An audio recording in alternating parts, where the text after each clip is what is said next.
এই পর্যায়ে আমাদের সামনে কথা বলবেন আমাদের কলকাতার বন্ধু তাহমিদ আমিন। আসসালামু আলাইকুম রহমতুল্লাহি ওয়া বারাকাতুহু। আসলে আমরা আসসালামু আলাইকুম রহমতুল্লাহি ওয়া বারাকাতুহু।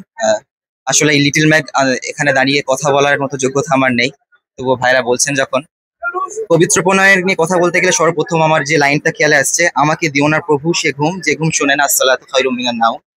এই যে প্রণয়ের যে কথা, যে বার্তা এখানে দেওয়া হয়েছে, পুরো বইটিতে আমি ঘেটে ঘুটে যা দেখলাম, পুরো বইটিতে যে প্রণয়ের বার্তা দেওয়া হয়েছে, প্রণয় শুনলেই বা প্রেম শুনলেই আমরা যে জাগতিক যে প্রেমের কথা আমাদের মাথায় আসে, সেই জায়গা থেকে দাঁড়িয়ে সরে গিয়ে লেখক যে প্রেমগুলো তুলে ধরেছেন, আল্লাহ সুবহানাহু ওয়া তাআলার প্রতি প্রেম, রাসূলের প্রতি প্রেম, আরো যেসব বিষয় তুলে ধরা হয়েছে, সেটা নিঃসন্দেহে একটি ক্ষুদ্র একটি